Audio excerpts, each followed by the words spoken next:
ജാക്കും ബീൻസും. ജാക്കും അമ്മയും ദരിദ്രരായിരുന്നു. അതിനാൽ അമ്മ അവനോട് അവരുടെ ഒരേയൊരു പശുവിനെ വിൽക്കാൻ പറഞ്ഞു.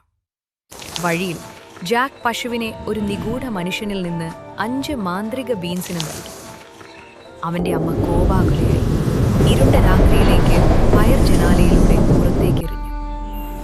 രാവിലെ ആയപ്പോഴേക്കും ഒരു ഭീമാകാരമായ പയർത്തണ്ട് വളർന്നു മൃദുവായ മേഘങ്ങളിലേക്ക് ഉയർന്നു.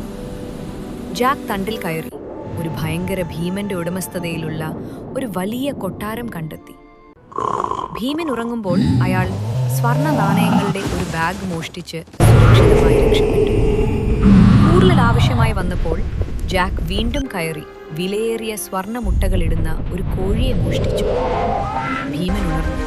പക്ഷേ ജാക്ക് വേഗത്തിൽ പയർത്തണ്ടിൽ നിന്ന് താഴേക്കിറങ്ങി.